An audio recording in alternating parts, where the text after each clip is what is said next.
From the studios of Tucson Business Radio X, recorded in the Stewart Title corporate offices on Broadway, you are now listening to The Mark Bishop Show. And now here's your host, Mark Bishop. And welcome to another Mark Bishop Show. You know, people who live in rural or suburban communities, they've been hearing it for a long time. The next big technology is almost here to solve their internet problems for good. Whether it's big cable or 5G, that fast, modern connection you've always wanted is just around the corner. Well, the infrastructure used by ground-based internet service providers, it's a huge investment, and one that most companies pay for by having a lot of customers in a relatively small area, that is, a city. So, however, if you don't live in town, you find yourself paying more or getting less quality when you sign up for a ground-based internet service. In some cases, you might even have to pay the ISP thousands of dollars to dig trenches just to run cable to your home. Well, Steve Mesnick of Viasat, he's going to tell us how consumers can stay online all the time between school, work, and personal interests through high-quality satellite-based internet that can connect homes even in the hardest-to-reach locations. Gee, it sounds good, doesn't it? Welcome, Stephen Mesnick. Thanks for having me. I appreciate it. All righty. And you're Vice President, Marketing and Pricing of Viasat Inc. So this all sounds wonderful, my friend. Tell us about it. When's it all going to launch? Yeah, so first, Viasat is a satellite communications company that's been around actually for about 30 plus years, providing connectivity to homes, to businesses, to places remote as airplanes.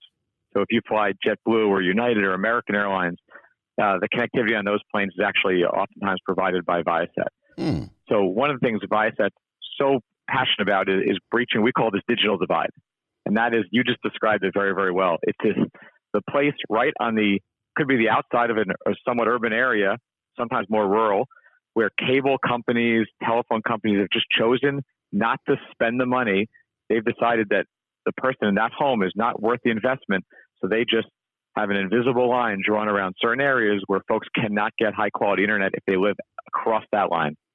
Now, I think I've been reading something over the last few months that looked pretty exciting about more satellites being put up there to do this. Is this the particular one we're talking about here where there's little boxes everywhere and they go direct the signal into that so nobody misses out? Yeah, so actually what Viasat does is I think we have the most efficient way to get connectivity to many homes, which is we launch one large satellite. It goes up on a rocket. It sits about 20,000 miles up in the sky. You're never really going to be able to see it. And you just need a small antenna on your home, the same size you'll see now with people who have satellite TV, like DirecTV, for example. An installer comes to your home, puts that small dish on your home, and you're able to talk back and forth with that satellite in the sky, and it gets you high-quality internet. When I say high-quality, I mean speeds 25 meg, 50 meg. These aren't the dial-up speeds of yesterday or the 1 megabit DSL. This is high-quality internet available to anyone who can see the sky. Well, that's pretty amazing. We've come a long way. Now, obviously there's questions, but satellite internet, I mean, it's got less equipment, hasn't it, on the ground compared to terrestrial internet providers. So I guess the network is less likely to sustain damage during extreme weather or road work and other emergencies, that type of thing. Yep. So what you'll often hear is, oh, satellite, that's old technology, right? That's a 20-foot large dish sitting on your front lawn. It's an eyesore. I'll tell you, the technology has gotten so much better where now, yes, if there is a severely heavy rainstorm, you might get slower speeds for a little while. But you talked about this idea that, many times a telephone line will go down in a home or a fiber line will get cut or the cable line, and someone will have to come out and fix that. The beauty of satellite is it's a direct line, or actually no line, right? It's invisible between your home and the satellite up in space. So there's really nothing to, cut that cable, for example, which always seems to happen to folks. They have outages just when they need it the most. Yeah. Well, what about satellite? Give me give me there's pros and cons and everything, Steve. Let's face it. So if there are any cons on this thing, what would it be? Is it a sun flare or somebody knocks the satellite out of the sky? What's the worst that could happen? The worst would probably be that there's really, really heavy rain, which would impact your service, make it slow so that, you want to watch that video and the video is buffering a lot, but you can still check your email. You can still go online and go on social media. So I'd say, heavy rain would probably be the biggest issue that you're going to face potentially as a satellite customer. So how do we close this digital divide in your words?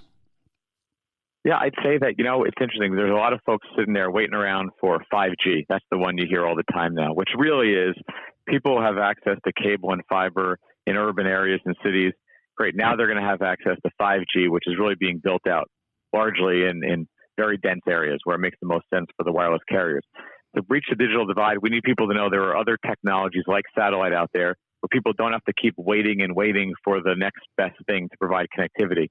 Right now, 95% of students will tell you they have to go online to finish their homework, right?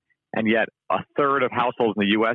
don't subscribe to a high-speed broadband service for the students to actually do just that, go online and do their homework.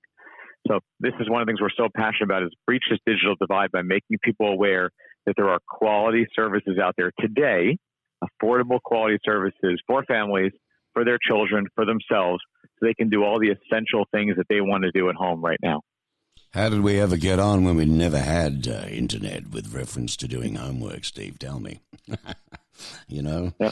It used to be my parents had a large set of encyclopedias. They saved up, and I would just go check the encyclopedia. And if something happened in the world, and that was after that encyclopedia came out, I never knew about it. Right. Yeah, just sat there and got dust, right? So consumers in rural areas, I mean, they're going to be the big winners, aren't they, from this connectivity?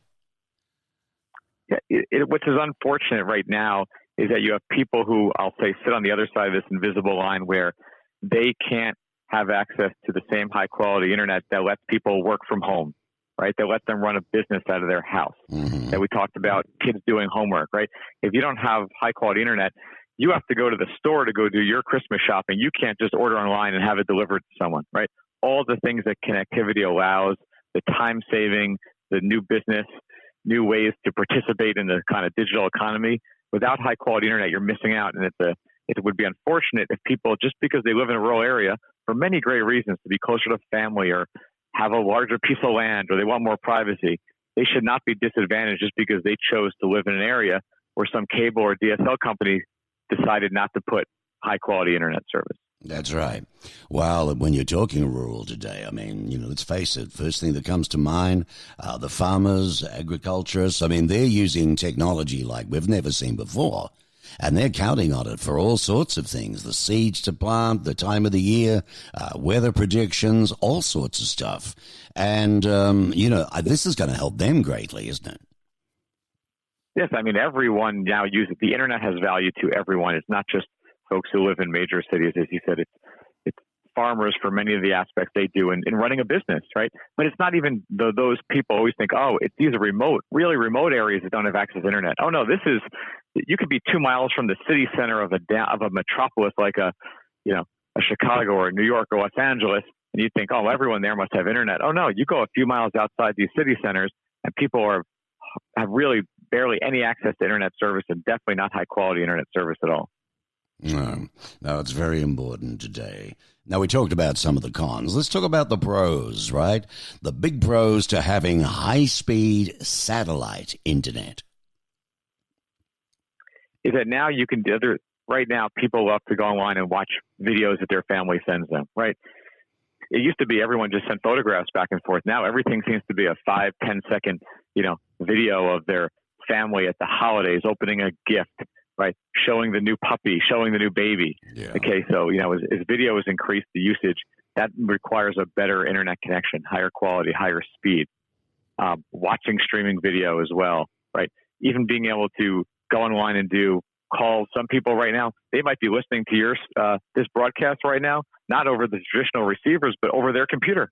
You want to be able to go on their phone and download an app. Yeah. That's it. That's exactly it. Decent internet to do these things. Yeah. Well, we do, in fact, and we have a global footprint. Yeah. So, that's the beauty of we live stream online, but of course the podcast is always thereafter.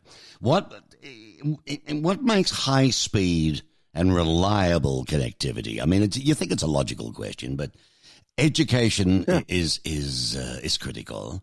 But what about work and personal use? I mean, more and more are going to be working from home, aren't they? Yes, I think now you're seeing with the increase in traffic and people just realizing they want to have a good balance where they spend enough quality time with their family. Work from home is a really great option for many people and for businesses who don't have to pay the expense of having dedicated office space for employees. But in order to be able to work from home, if you don't have an internet connection where you could do video conferencing with your fellow employees, send back and forth large presentations or files, you just can't do it. And then you're not going to be able to take that job if you can't have high quality internet service at your home. Yeah, that's it. That's where it's all at. Now, is it a good thing to buy into, Viasat, mate? I mean, does it sound like it should be a good thing in reference to the future? Yeah, I believe so. Right now, we continue to build these large kind of high capacity satellites.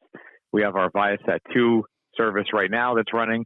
In 2 years from now, we'll have our Viasat 3 service. And we just keep adding more and more speed, more and more capacity so we can cover more people. And we're not just doing it in the United States. We have a constellation of 3 satellites that basically provides coverage throughout the world. So if you happen to get on a plane in one part of the country and fly to another part of the world, you'll actually be able to have connectivity the entire trip as well. Yeah, that's a big So we're not just doing this in the United States. We're doing this everywhere in the most rural parts of the entire planet. That's amazing. Absolutely amazing. Steve Mesnick is who we're speaking with today. He's had more than 15 years of experience in the technology industry. His expertise in strategy, pricing, business development, product management, CRM and sales operations for both the consumer and business customer segments. And I think while you're at Verizon Wireless, Steve, you designed and launched the wireless industry's first data sharing plans, revolutionizing the pricing model for voice, messaging, and data services that led to record-setting customer acquisitions and revenue growth. You must have been pretty proud of that.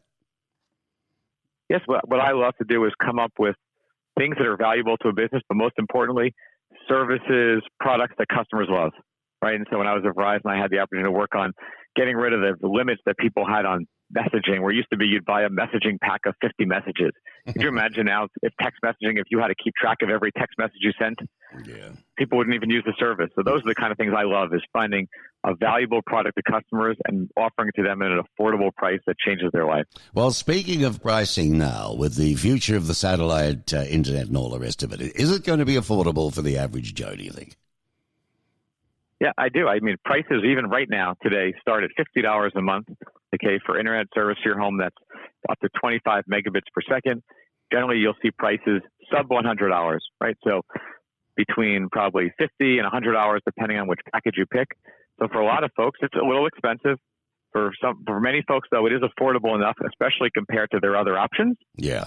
Like just using their cell phone, for example, right? So we're trying to continue to keep the price down because offering a quality service is wonderful if the technology allows it, but it has to be affordable. If people can't afford it, then it doesn't matter how great the technology is. They have to be able to pay for the service every month.